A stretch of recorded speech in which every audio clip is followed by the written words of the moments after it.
Jim Collison, and this is Gallup's Call to Coach, recorded on May 4th, 2022.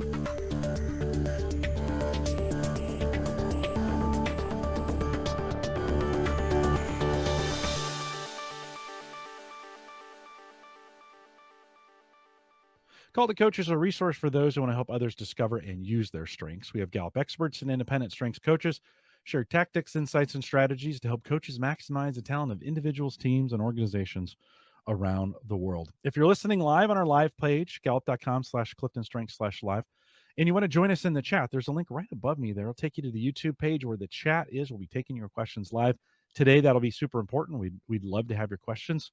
If you're listening after the fact or as a podcast, you can always send us your questions to coaching@gallup.com. Don't forget to subscribe on your favorite podcast app and never miss an episode.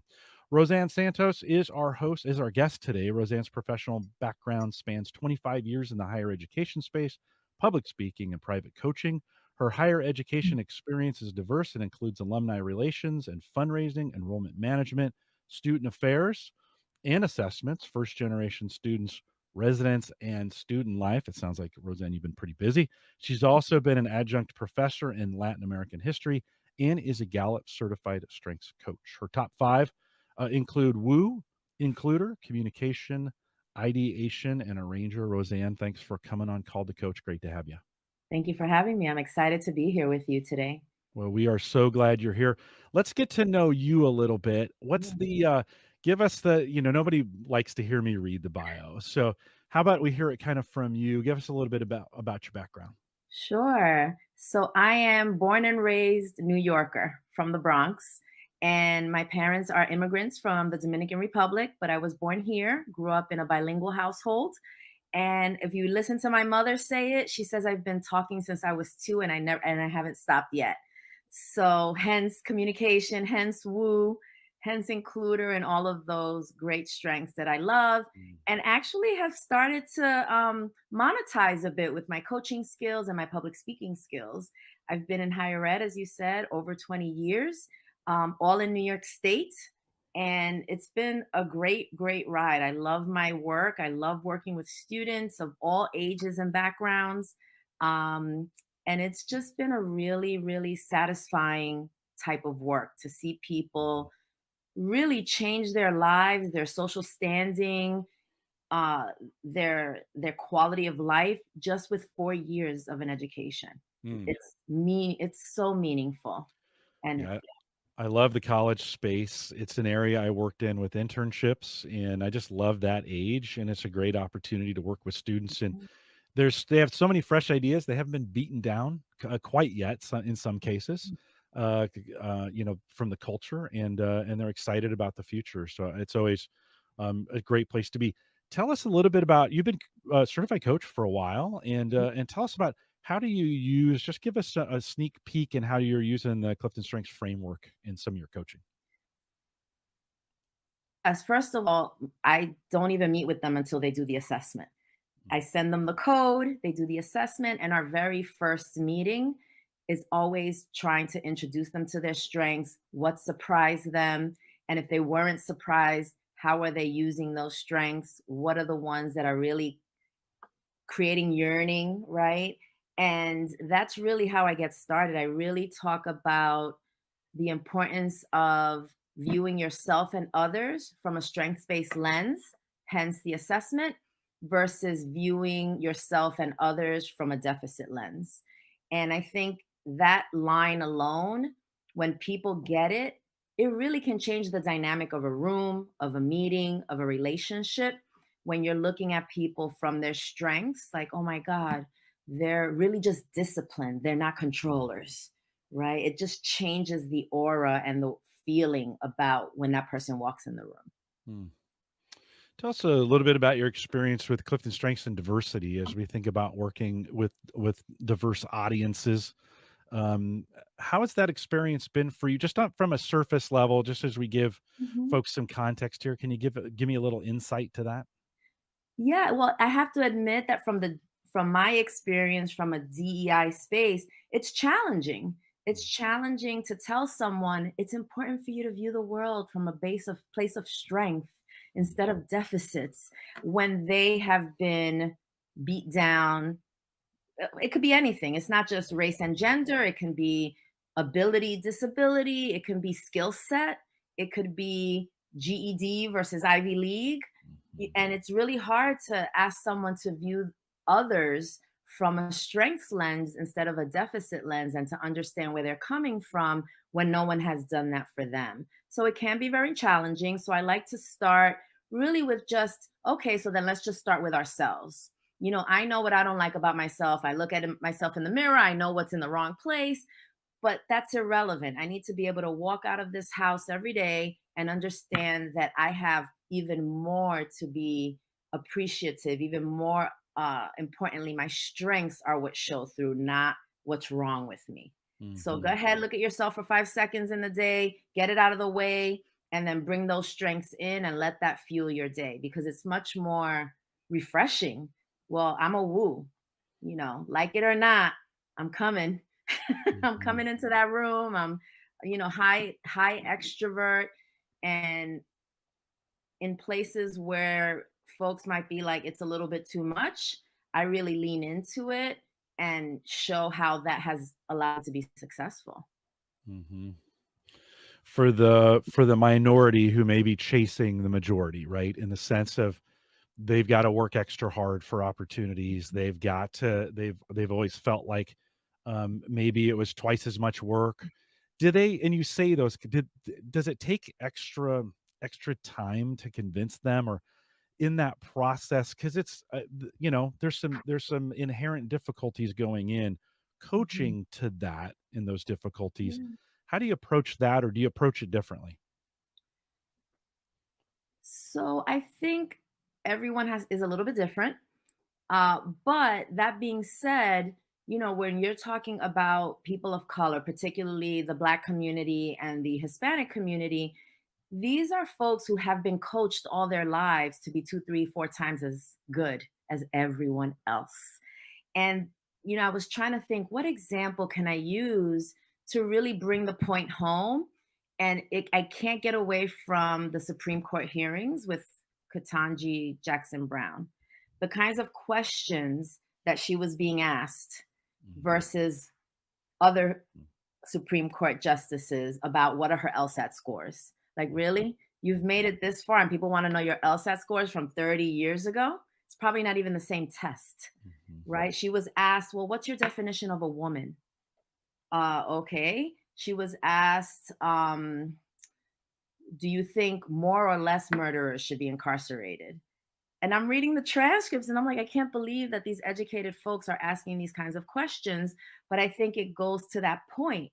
She has to be 10 times better in spite of her Harvard background, her law review background, her experience on the bench.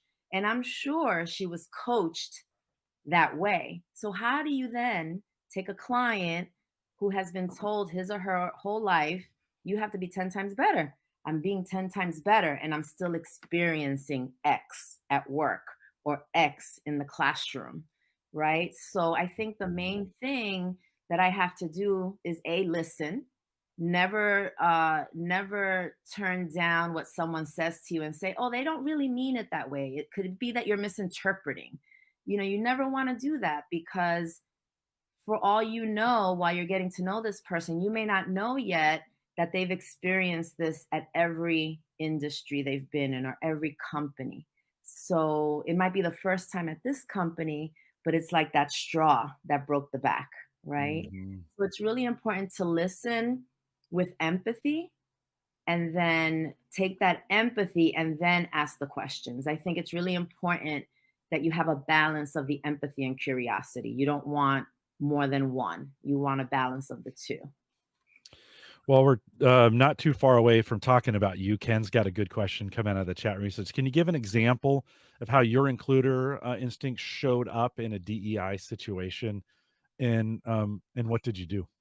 That's a great question. And I'm going to just kind of reach back into my childhood a little bit, because I am that kid who didn't want to see anyone sitting by themselves in the cafeteria. much to the dismay of the other girls at my table. I went to an all girls school, and it was a relatively popular crowd, but that didn't matter to me because of my personality and my demeanor. And so I would use that includer in me, and it's like, why are you sitting here alone? Come talk to us, come get to know everyone. And of course, like I said, much to the dismay of the other girls at the table. And that is a DEI space. Diversity again is not only about gender and race, though it's very prevalent, but it's about the popular kids and the geeky kids, and who are those kids, and the consequences of that divide at those formative years, we all know, has been quite detrimental to our children and our teenagers in this country. And so that's just another example of how I personally have dealt with it in situations. And I would use that example to challenge a client to be courageous and include those that they're noticing are not being included in the workplace, in the classroom, once again, whatever space that they find themselves in. What kind of advice? I don't have high includer. I run a million miles an hour, and sometimes I run over the top of those kinds of things. So, could you give me some advice as as we think about looking for those opportunities Mhm. for those of us who can't do it naturally? What advice would you give to me as far as keeping my eyes open for those being excluded? Oh, that's a good question. I think I really do believe a lot in the strengths finder and the science behind it. And this idea that we find our top five and we weave. Hmm. You have includer somewhere, Jim. It's there. It's just it's defined a little bit different. It manifests a little bit different. I have a hard time thinking that anyone would feel excluded around you. So there's Hmm. something already going on in your theme weaving that the includer is already there. The obvious ones are literally if someone's sitting alone in the cafeteria, right? Right. Or even when someone new is hired and being onboarded. Simple, sending an email of welcome. I'm Rosann. I saw through LinkedIn that you just got this job at our company. Let me know if you ever want to have coffee. I'll give you the ins and outs. That's an easy one, right? And you have Woo, so I'm Mm-hmm. sure that would be an easy email for you to send, right? And for folks who are introverted, I think that also would work because they prefer kind of that one-on-one, getting to know each other. Me, I would probably throw a networking party for all the new people, Hmm. in my Hmm. woo extroverted self. But there's different ways to do this, to do it, where the outcome would be really the same. Hmm. I do have a natural tendency to not early on in conversations, not engage as much as I could when I'm seeing those things. One of the things I did is I just found includer friends who I There you said, "Hey, go. look, this doesn't work for me very well. I'm going to need your help early on. Bring these folks in. Once they're in, it's fine." Yes, a tag Um, team. but yeah, for me, that is particularly one of those areas I would need to partner with people to say, "Hey, look, I'm going to be running a million miles an hour. I actually need you to be checking me to make sure I don't do it on purpose, No. but you just get rolling. You kind of get rolling and you're like, oh, I get more process oriented than I get people oriented. And so it's an opportunity to kind of overlook some folks. You had said a comment a few minutes ago that Lisa would like some clarification on. So can you clarify what you said about balancing empathy and curiosity? I never thought about having to balance Yeah. those. Some thoughts on that? Yes, thank you, Lisa. And I should have expanded on it. So I do a lot of work around unconscious bias. I have a certification in it. I do a lot of training and public speaking around it. And in some of the work I've done, and actually in the book that you can see behind me, The Leader's Guide to Unconscious Bias, there's a whole section that really studies and talks about the importance of having a balance between curiosity and empathy in order to cultivate connection. So let me give you an example. And I'll give you an example that actually I was listening to the Cultural Competency podcast, and they actually talked a little bit about this example, and that is hair in the workplace, right? And if you have been really listening to what's been going on, that's an example that's often used, like this fascination with Black women's hair or Latina women's curls and things like that. And so there is a high level of curiosity from the community of folks who don't have hair like that, where they just kind of like, oh my God, can I touch it? Is it soft? What do you do? How do you, how, it's a high level of curiosity, Mhm. which isn't necessarily coming from a malicious place, but the person receiving all of that curiosity is like, whoa. Now, Mhm. toss in an equal amount of empathy, right? And it's like, I am really interested in learning more about where you're from. And I often notice that you have the most amazing hairstyles. Can you, what do you do? How do you find the time? Because I can barely find the time to do my hair and it's relatively easy. So you see, it's kind of like treating others how they want to be treated. And you see how the empathy and the curiosity are a little bit more balanced. And I'll give you one more example that might be a little bit easier. And that is, you have a lot of empathy. It's the holiday season. You want to send a box of toys to your local children's wing in the hospital. You just are like, oh, I'm just going to go to Walmart and I'm going to buy 100 stuffed animals. You pack up the box and you send it to your local hospital. Lots and lots and lots of empathy, zero curiosity. Because if you were curious and you had an equal amount of empathy and curiosity, you would have called the hospital and said, what kind of toys do the kids need? What should I send? Because the reality of stuffed animals is that they're not very hygienic. So if Mhm. you're sending it to a children's ward, they're probably very ill, and you probably only get one use out of those stuffed animals because the nurses are not going to stick them in a washing machine so that other kids can use them. So does that make sense? Does that Mhm. help with the understanding of the balance between the two? Yeah. Yeah. No, I like it. And I think it's some extra thought that again, I get an activator overdrive and I'm just thinking without thinking, right? It's like I'm following some patterns. I want to spend a little more time on this idea of unconscious bias because we've been talking about it a lot over the last couple years and I think in a good way. When you think about bringing that to coaching, what what's the good Mm. in that and what's the bad in that? What are we doing good? What are we doing well? I should use good English there. What are we doing well and what are we doing not so well in those Um, areas when it comes to unconscious bias? And maybe define that a little bit before you say that. sure. So unconscious bias really is a preference.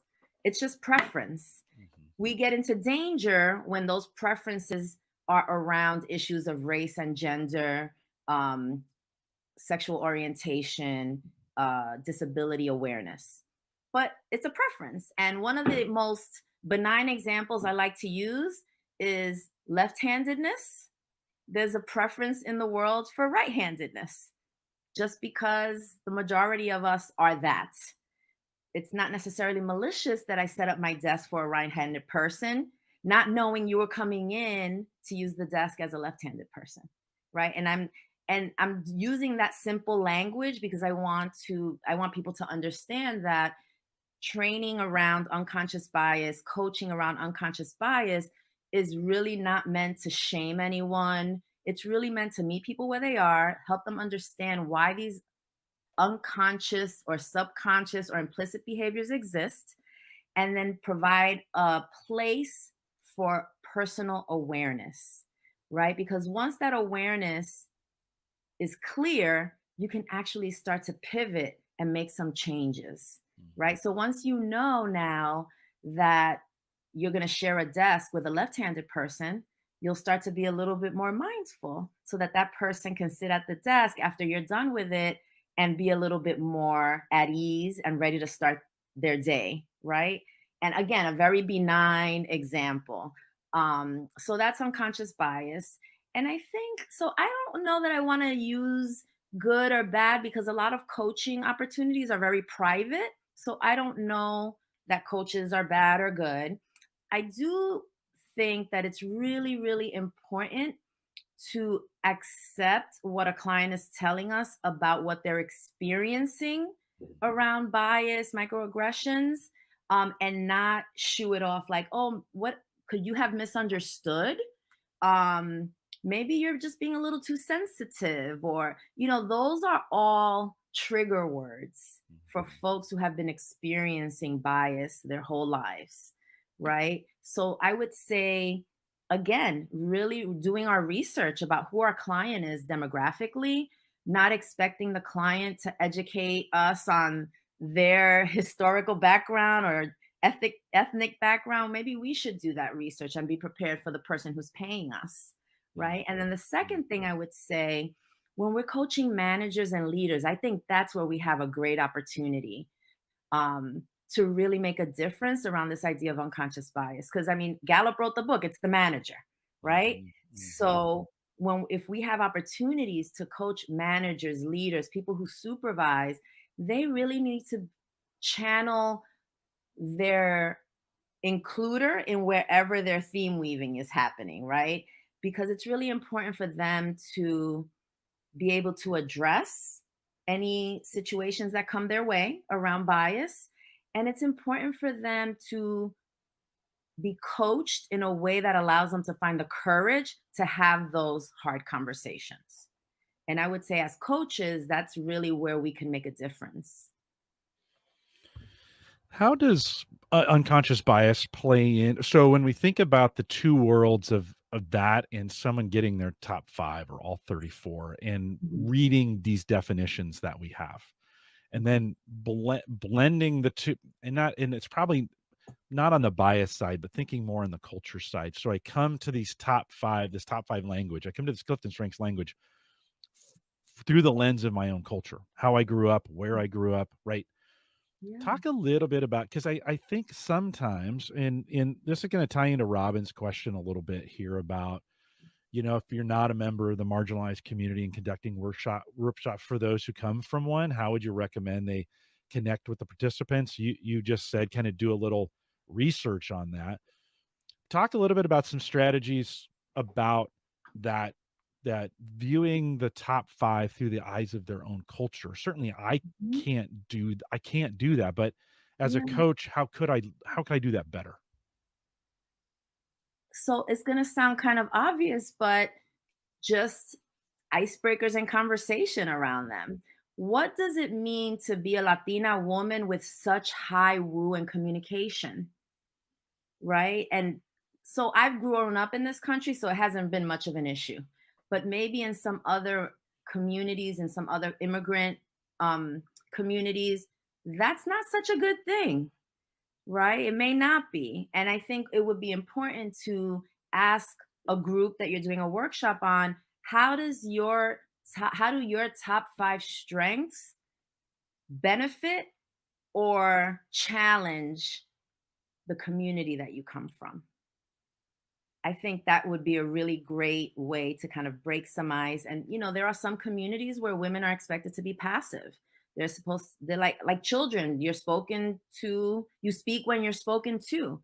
So what does that mean to have communication in an upbringing that doesn't necessarily value it from a woman? And this, I'm just giving kind of broad stroke examples.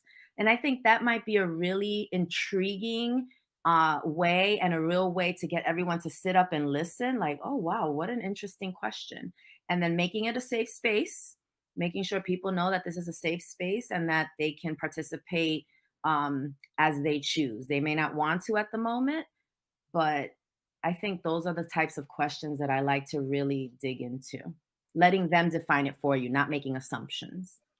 Have you ever run into an experience where the assessment itself or the results of the assessment as they're reading through their theme insight report or the standard definitions has gone countercultural for them, where they may feel they're being misrepresented in that, or there's been experiences Hmm. culturally that have led them to take offense? I don't really know how to I say that, but haven't. I have to admit, I have not had that experience. I think you lay out the assessment in such a positive, fun way that by the Mhm. time they take it, they're excited to come to the table. So I've done this a lot for teams in higher ed.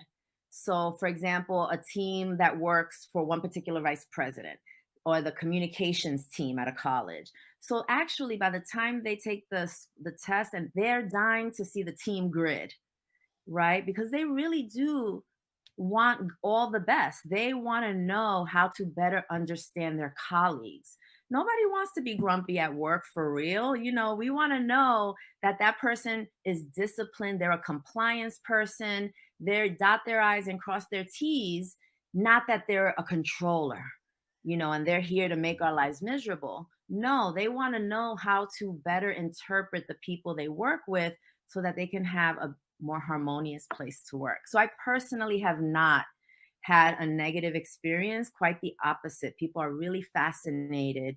The one place that I have had, I don't know if it's a negative experience, but something that oftentimes women will say to me, particularly women of color. Well, I was taught to be humble. Mm, And so in some ways, some of these strengths maybe don't jive with this idea of humility in some way, shape, or form in their brains. And so I've had to work through that, this idea of humility and using your strengths. Sometimes it just doesn't jive or connect for certain mhm, people, mhm. but I wouldn't necessarily call that negative, but it is something that we've had to work through because this idea of humility really doesn't allow me to be a woo. If I'm Mhm, humble, mhm. then maybe a woo is not humble, which is not true. I think, like anything else, there's a time and a place for humility, and that's how we kind of work through it. There are some cultures outside of the United States that as a culture, see humility as a preference. In some Mhm. cases, if you get bold, like Americans, especially Yeah, those from the United States, say, "Oh, you're being an American. I see," as I've you're never. right standing out.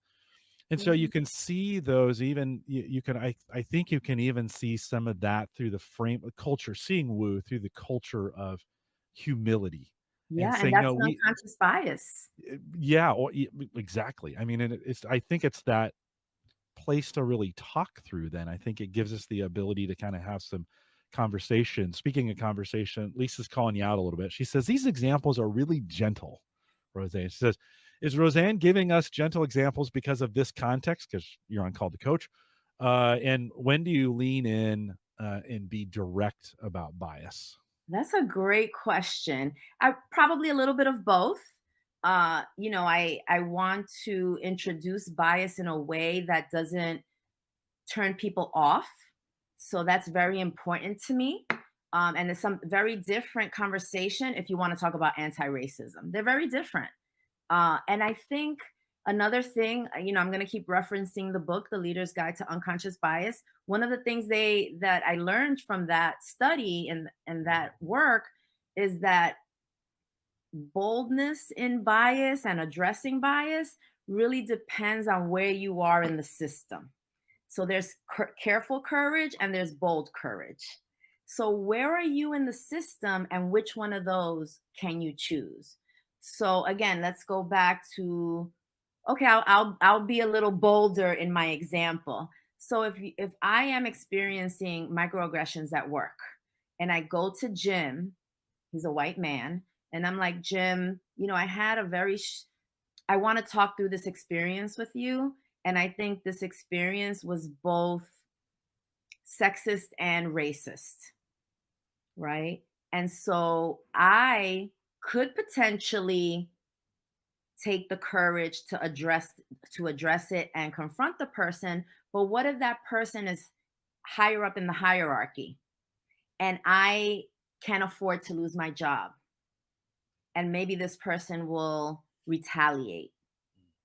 So Jim, who is my white male supervisor, might have the ability to be boldly courageous to confront and assist me in this process versus myself. I'm being carefully courageous by having a one-on-one with Jim.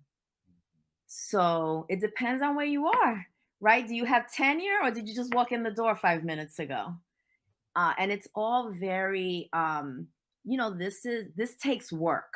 This is not something that a 1 hour conversation is going to settle.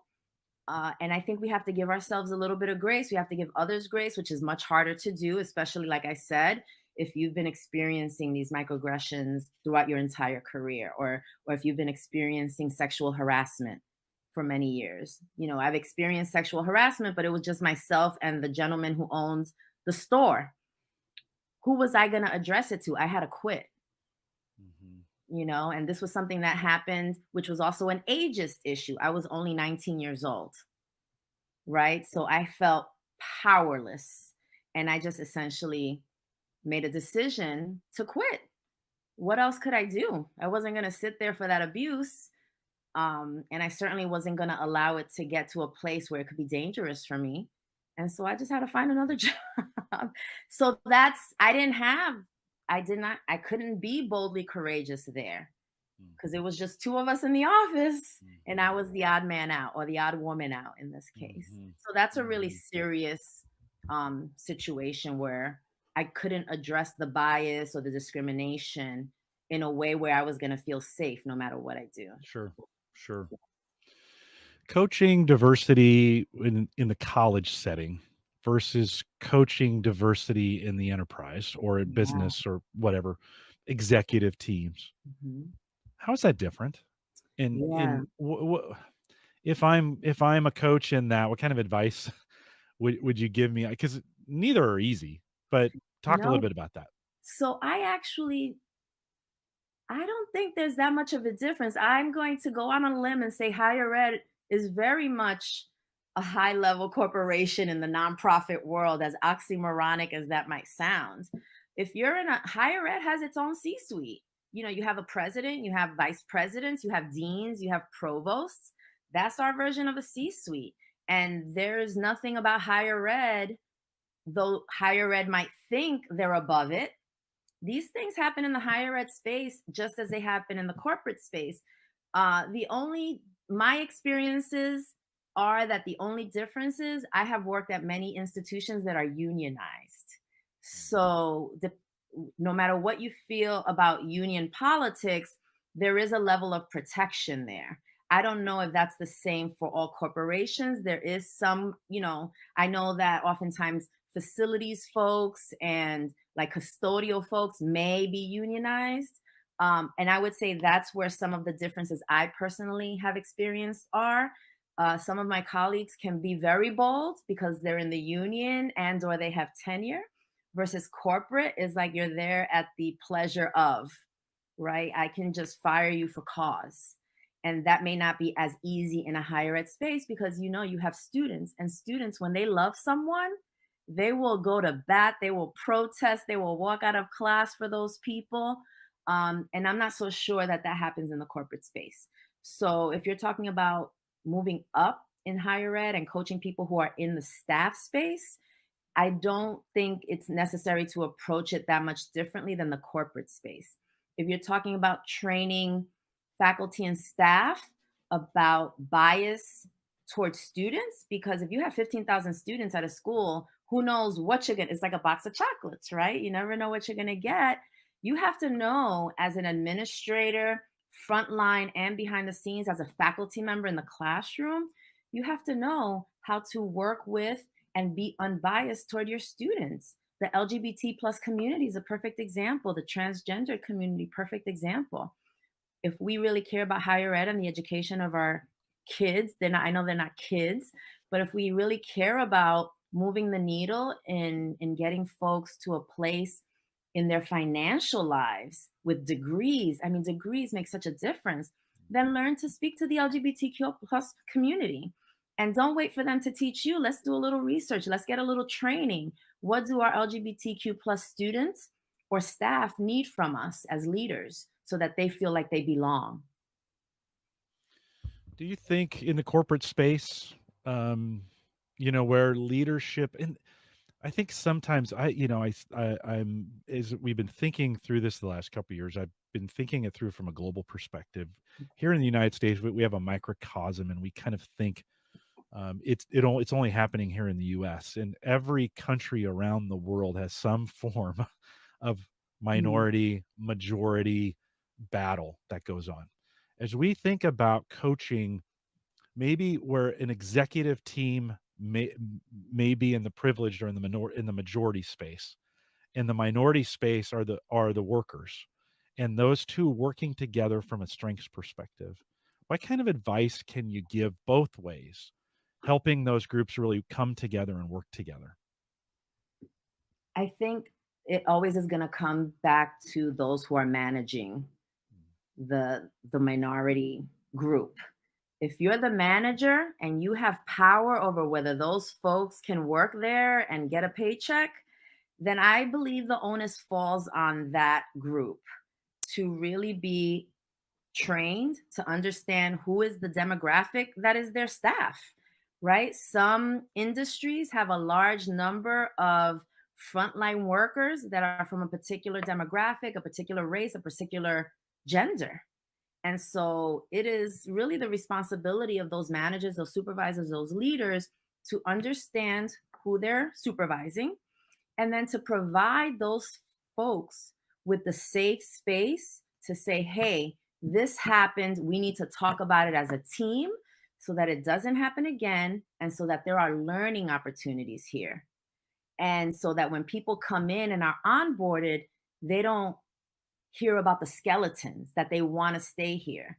Because let's face it, this is bottom line stuff. If you have an industry, if you have a company, if you have an office that has a revolving door because people are not feeling valued in whatever that means to them, that costs a lot of money.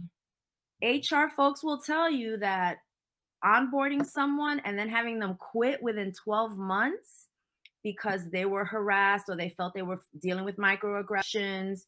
And, our younger populations, they're not standing for it the way us 50, 60, 40-year olds. We're like, we have to stay here. We got kids to raise, we got colleges to pay for.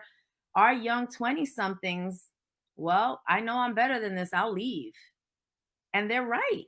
I admire their courage and their point of view and philosophy around this whole workspace. I didn't have that kind of courage when I was in my 20s. Mm, mm.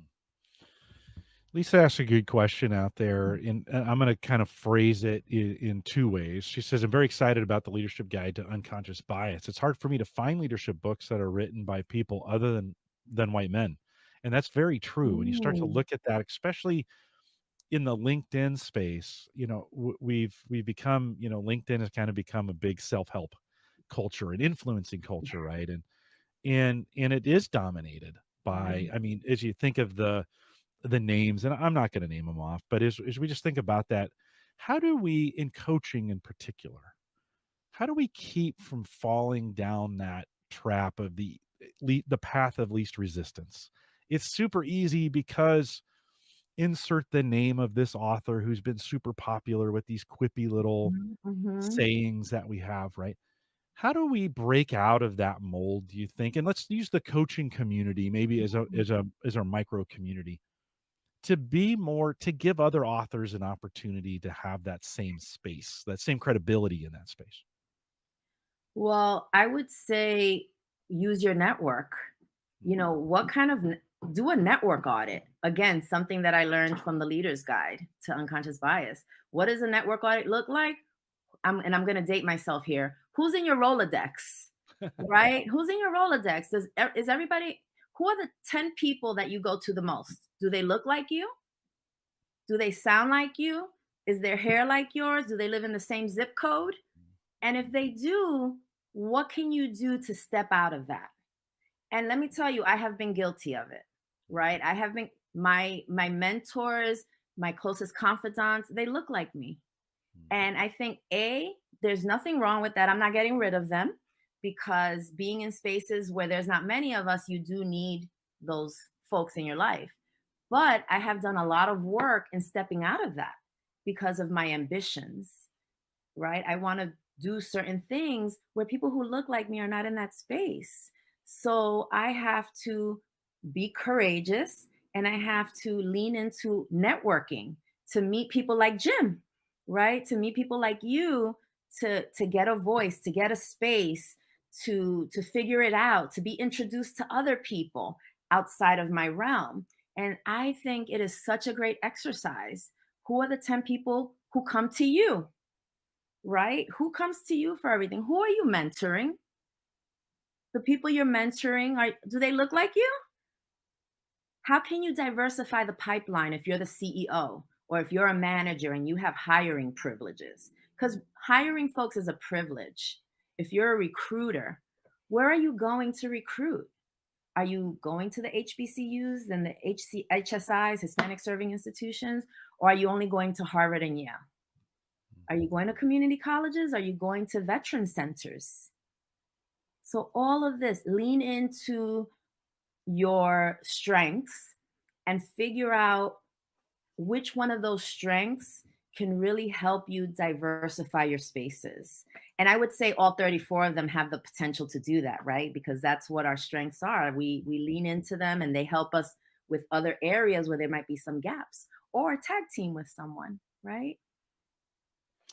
Do you think as coaches sometimes we have the unconscious bias backwards in the sense that we're choosing our clients based on those we're most comfortable coaching, and That's a great therefore question. it's creating, like, so we say, well, my audience doesn't have much diversity in it.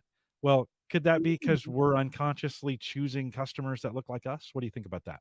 Yes, I think that's one of the key points about unconscious bias that Mm.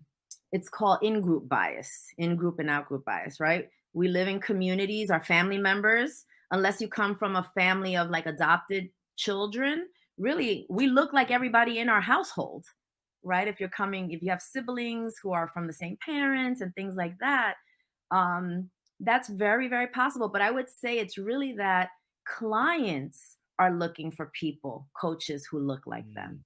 I mm, think that's mm. probably more relevant because think about the conversation that's happening in the mental health space.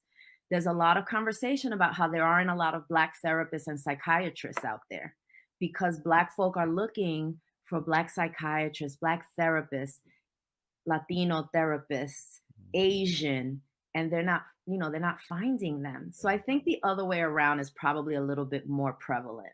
Yeah. Yeah, just full disclosure, a couple years ago, after George Floyd, I went back and did an inventory of the Called to Coach programs and began Mhm. to say, "Oh, I wonder how we're doing." And we do okay, but it could always be better. And so I changed my mind at that time to say, "Hey, I really need to do a better job of representing outside of my culture because I attract that kind of question comes from my own experience of of who am I comfortable. Well, it's not like I'm uncomfortable. It's just that it's easier in when you're in a in the flow to stick to your culture. It's super easy to do, right? Yeah. So for 2 years I thought about doing this, but just thinking about it doesn't actually do anything. I mean, I'm going to be coaches. I want to be really clear with you. Just saying, "Oh, yeah, I'm sensitive to that," doesn't really change things. You actually, and I've had to get pretty aggressive to get outside of I've had some folks approach me, but for the most part, I've had to get pretty aggressive about getting diversity, and that's what it's gonna take. I can't Mhm. rest on the fact, like, well, I'll just wait for it to come to me. I've gotta kind of, and I think, I think sometimes too, both, even though you said it's mostly the other way, I think sometimes too, we've got an opportunity to reach out beyond to in our coaching to be more diverse than that. And so we're continuing to work.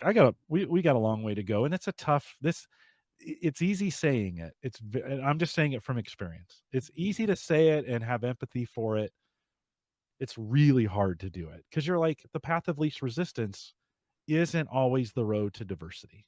Like, But if you care about it, then you got to step out of that comfort zone. right, Comfort is a right, four-letter word, right? We know what that yeah, means. It really is. I mean, if you ask, let's take the unconscious bias out of it for 1 second. If you ask all of these high-level leaders, the Warren Buffetts of the world, um, I forget his name, the gentleman who is the GE guy. He's no longer with us. Jack Welch. yeah, yep. There you If go. you read the stuff that they write, they're like, there's no comfort in this. Success is Mhm. not comfortable because you have to constantly push yourself into areas of discomfort and high risk in order to make that success. And we all, maybe I'm naive, but this is part of just my woo and includer. I believe that we all just, we all want to be good people. We all want to do our best to do the right thing, right? And if that's true, then we are going to have to get out of our comfort zones. Mhm. We're going to have to address our own biases by becoming more self aware. And we're going to have to address who's in our network, who's not. Yeah. And, if you really want to do it, you will. It's not Mhm. hard. Yeah, we audited our Facebook group. At one point, I had some friends go through say, let's just take a look at our Facebook group and see who's in it. And the certified coaches, well, not certified, the Gallup called the coach one, the big one, 15,000. And you start to get some pretty uncomfortable, you start to see some pretty uncomfortable patterns to say, well, we're going to have to be intentional. Like you said, we're going to need to be aware and intentional and maybe do a little bit of measurement just so we know. Yeah. Like it's one of those kinds of things like, hey, are we getting better diversity? Seeing faces that are different than I've seen before, which is great in there. Again, nothing I control, but the culture, the system is built in a way that encourages that. And so we're gonna have to work extra hard to make sure we're breaking out of that. Yeah, we're smarter than that. We're smarter than a system that Hmm. is 500 years old. Hmm. And I would love to answer Lisa's question. What is my next step? Yeah. What challenges am I tackling? Quite honestly, one of the challenges I was tackling is getting more clientele around the Gallup space. And so, what I did, Lisa, was full transparency. I reached out to Jim. I emailed coaching at, I said, can I have 5-10 minutes of your time? I'd like to kind of talk about how it can get more visibility. And it led to this. So, this idea of networking and really using my woo to do that, because there's a lot of people who would never take the step to just reach out. Jim is just a regular guy. He was so nice. And so, for me, I think one of the biggest issues is that I get a lot of questions and inquiries about my coaching from people who look like me. It is hard to make a living or charge what coaching is worth to folks that don't quite understand the value of coaching, right? It's not therapy. They understand that therapy, you have to pay for it, it's a medical thing, right? But I think for me, my challenge has been that I would love to coach Latinas in middle management, Black women in middle management who want to make it to that C suite or that higher ed version of that. But I think people are still reconciling that this is a service. Mhm. This is not just having coffee and asking me for advice, because I've trained for this. I've, specialized in this. I've gotten certifications, and my time and my knowledge is valuable. And so that has been really hard for me because I don't like turning anyone away. And that has been one of my biggest challenges. And I would say that's a big part of my includer, my woo, my communication. I can't stop talking, right? So they get me anyway. They take me to coffee and they got a free 1 hour session. So I think that's a big challenge for me in building my business. Also, being in New York City and being in this metropolis, there's so many opportunities, and really trying to figure out the best way to channel them, Mhm. because you can get lost around here. You really can. And it's a lot of times who you know. Who is going to bring me into their corporate space if they don't know me? Right. And so that's why it's so important to put yourself out there, to figure out what in your strengths can help you connect with others. Understanding that I have my own unconscious biases around what I'm capable of, or what people will listen to me, and working through all of that, and being more courageous around these things. Mhm. I had forgotten that this has started with an email, you reaching out to me to be like, "Hey, how do I get more influence in this space?" And we just began to talk, and then Yeah. and I was like, "Hey, we should have you on Call to Coach." So you're right. It didn't. And you listen. You and I are built very similar from a Mhm. strengths perspective. I think we Yeah. share 4 of top 6, and so I get that. I understand. I understand that. And many folks have reached out to me when they have something to say, and we can use this as an avenue for them to do that. So except because listen, as soon as you said that, there's a bunch of coaches now who are thinking my email box is going to fill up here this Good, afternoon. So good. will or over the next couple weeks. Ken asked this question. Well, first of all, Ken says, "Great talk today. I'm looking forward to some more conversation." I thought he had no. I had the question. Let me Oh, ask you a final question sure. for you. Anything that we missed that you really wanted to make sure we covered today that we didn't get? We danced all around the outline that you and I had, which is the way woo communication works, I think sometimes. But any other final thoughts on stuff we Mm, didn't cover? You can take a peek at that yes, outline look as at my well. notes. So I Mm, would say that all of this needs to be intentional and deliberate. mm, I would mhm, say those words need to be in there. And it goes back to what Jim was saying. We're just kind of on autopilot. You're an activator and you're just kind of moving along. And that's why being intentional and deliberate are crucial to moving the needle in the right direction around the diversity, equity, and inclusion space in our country, in our industries, in our schools, in a K through 12 and higher ed. uh, it requires us to get out of our subconsciouses and get into our conscious spaces, because mhm, I've heard, oh, it's unconscious, so there's nothing I can do about it. That's incorrect. We have an amazing organ called the brain, and the brain can learn, the brain can change, the brain can pivot. You can change those paradigms with some intentionality and some deliberate action. mhm. Yeah, and I think you got to really lean into your strengths. What is your thinking through this of how can I be intentional, and then how can I use my top 5 or how can I use my top 10 to do what I do best? Ralph mentions he doesn't have any word communication, although I don't totally agree with that, but he says he doesn't. Can I Okay. identify anyway, or he says I can identify anyway with them when getting me and getting their free coaching session for coffee. For him, it's intellection, and I think that's a great, as we think through our own, what are those areas where we can be intentional Mhm. and then lean into our own gifts in ways that benefits those communities, maybe outside of our current community, right? Yeah. And so it's super exciting for me.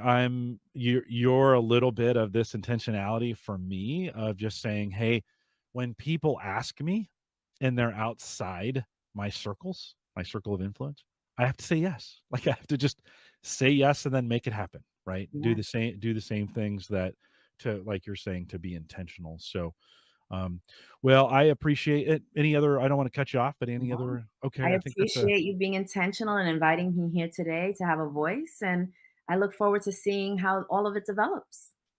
well, likewise, I appreciate you being intentional, reaching out to me. I'm not sure that's what you were thinking of, but if you were, awesome, as you reached out to me. And because you never know, like you said, you never know where those things are going to go. And I think we've got a great opportunity. The coaching community, the Clifton Strengths coaching community that I manage, I think is never been in a better place to be able to address some of these issues and coach around this and be um, bold and courageous. I think kind of like what you just said, right? Be bold and courageous. Have dialogue with one another. Don't shout at each other about this, but have very constructive dialogue with each other around this. I think we can learn a lot from each other. And listen, I'm learning tons. I Best thing that ever happened to me is my daughter came home from college for COVID. I can't say this too loud because she'll hear me upstairs. She came home from COVID and we got to spend a lot of time together. And whoa, did she rock my world on some assumptions that I had that over the course of a couple months would completely change my mind on some Mm. things. And she always approached it from kind of an attitude of conversation. She wasn't she She didn't was lay down for empathetic. me. She was Yeah. empathetic and out of the mouths of babes, Yeah. right? Yeah. We got to listen to our kids. They know. No, it was that March 2020 through her going back to school in the fall, so that would have been September of 2020. Pivotal time for me in thinking through some things. Even today, we had a discussion last night. Her and I went out to dinner, and as we were sitting there, we just, there's a few issues going on here in the United States right now that are worthy of talking about. And so we were spending some time talking about that, and she just was schooling me, and I was like, ah, okay, I'll think about this some more, right? And so I think we've got that opportunity, especially as coaches, to do that. Well, Rosann, hang on tight for me 1 second. With that, we'll remind everyone to take full advantage of all the resources we do have available in Gallup Access around Clifton Strengths. Log in, gallup.com/Clifton Strengths, hit the resources tab, and just search for them there. There's lots of great things going on for coaching, master coaching, or become a Gallup certified strengths coach. You can contact us, coaching@gallup.com. Don't forget, as you're listening to this right now, we're just about a month away from the Gallup at Work Summit. And if you haven't signed up for that, you probably should. Lowest price ever, $195 gets you in. One low price for everybody, gallupatwork.com. Everybody who's going to be somebody is going to be there. So you'll want that. That's terrible marketing. You'll want to be there as well.